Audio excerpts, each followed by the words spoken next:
You think your siblings are tough? Wait till you hear about sand tiger sharks. In the wild world of sand tiger sharks, survival begins even before birth. Picture this, a mother shark carrying multiple embryos, but only one will make it out. Why? Because the first embryo to hatch eats its unhatched siblings. Yep, you heard that right. It's like an underwater Hunger Games.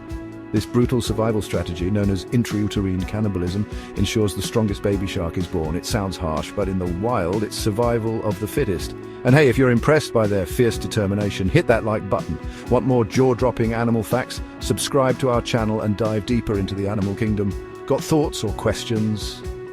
Drop them in the comments below. Stay curious, stay wild, and remember, nature is full of surprises.